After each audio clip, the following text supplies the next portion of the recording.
All right, so I'm doing an experiment, and so far it's working. So I thought I'd share it with you guys. So how to sprout sprouts, or what they call microgreens. I guess it's one and the same. So I'm growing actually in here broccoli sprouts, not real like broccoli, but it's very good for the health. And all right, so like, how do you do this?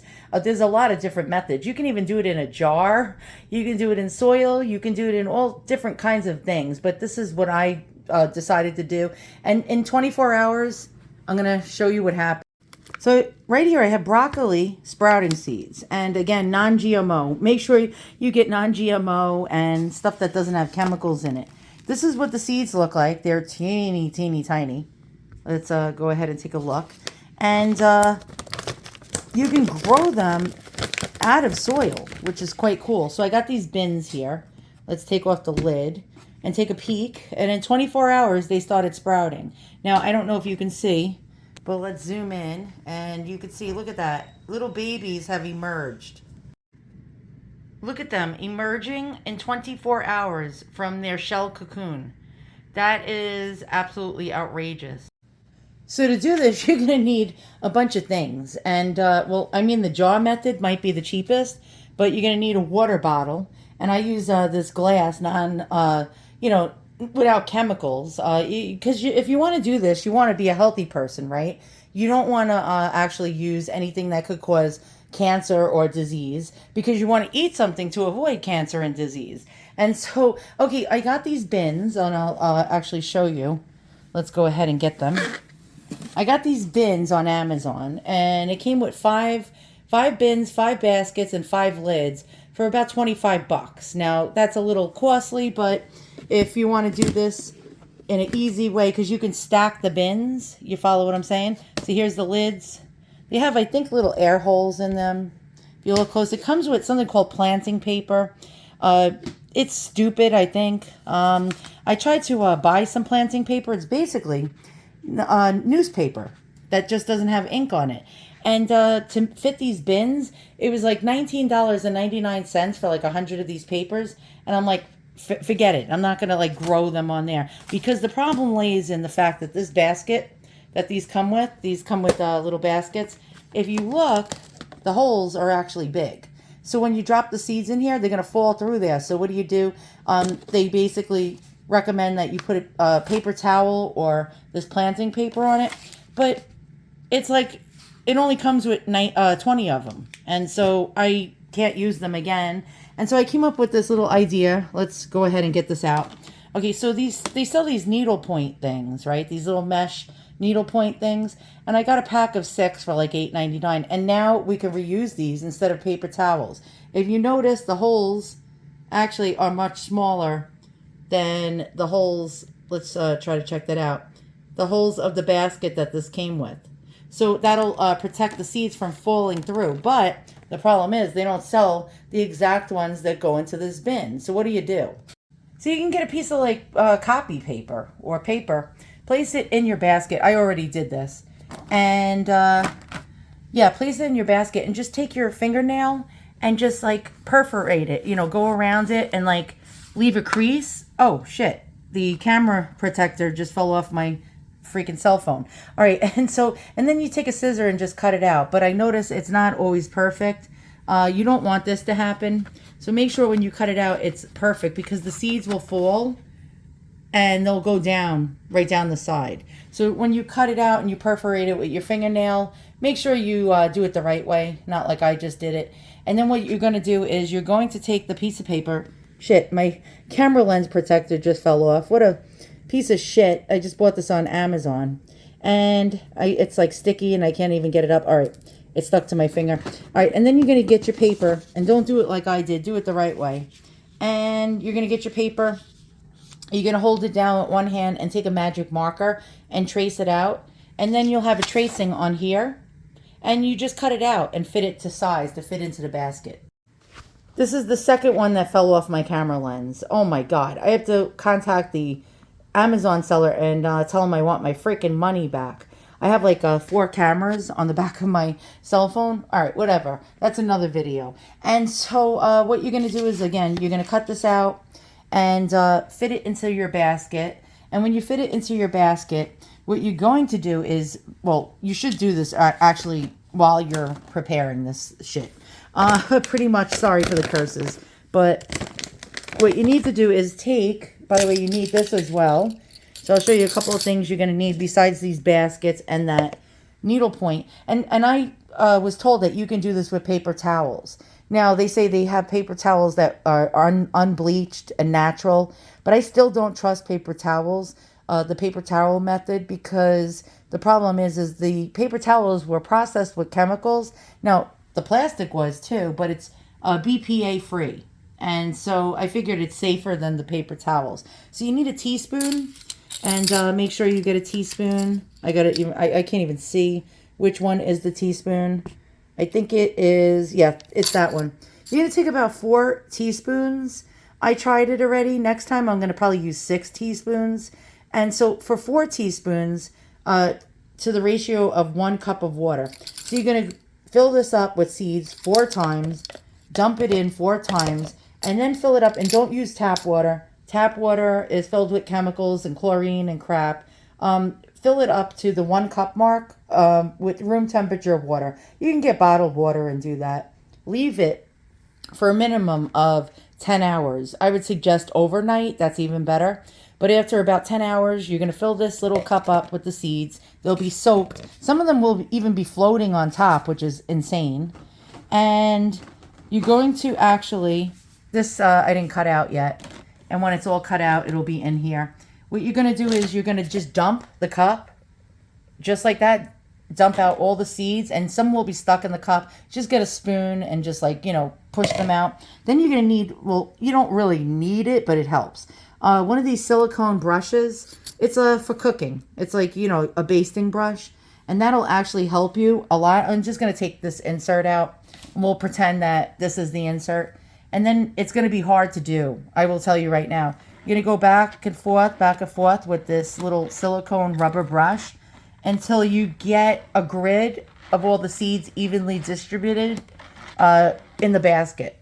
Then when you're done, you're going to, and by the way, your water that's going to be in here with the seeds, when you dump it in, you're going to dump the whole thing with the water.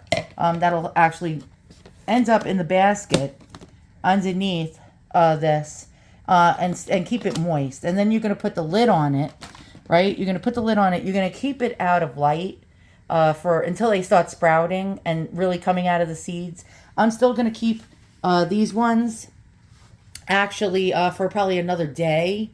They'll probably really completely start sprouting in about another day. But until then, I'm going to just put a towel over this and keep this dark because they germinate better in the dark. And then once they emerge from their shell cocoon or seed cocoon, then I'm going to either place it in a sunny windowsill. And if you don't have that, I'm going to show you things that you can use.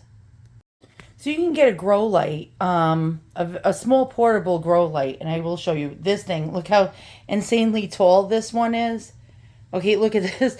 It's insanely tall. It's made by a company by the name of Fafa Grass, but this is like a car antenna. So what you can do is just push it all the way down.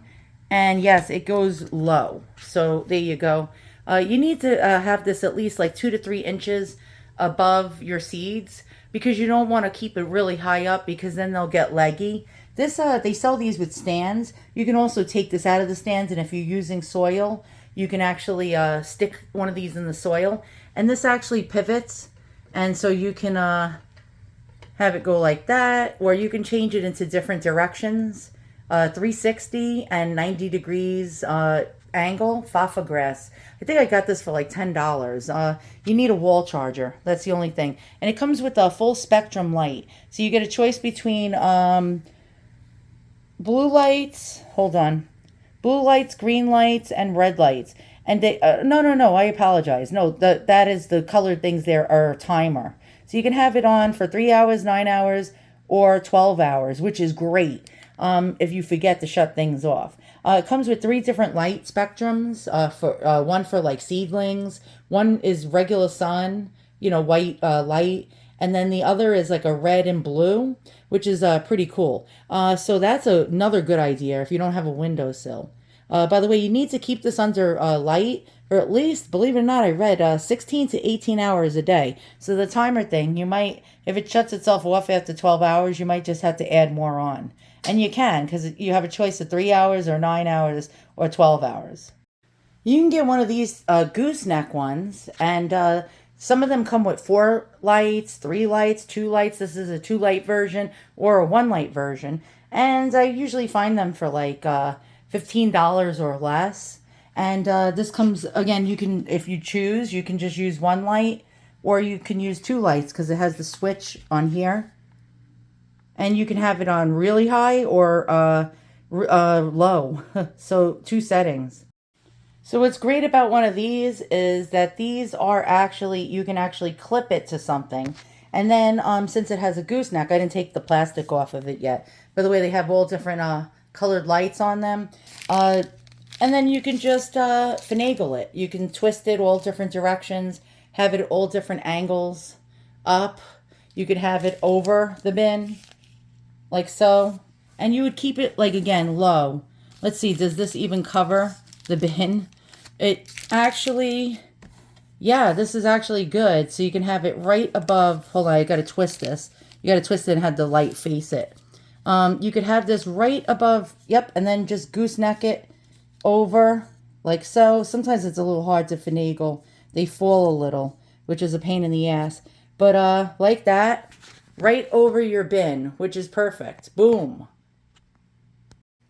So after about 24 hours, you're going to start to notice that they're going to start to sprout. Keep it covered if you can, or away from light. You could just throw a towel over it. But then you might get mold because it's going to cut off the air holes, but it's up to you.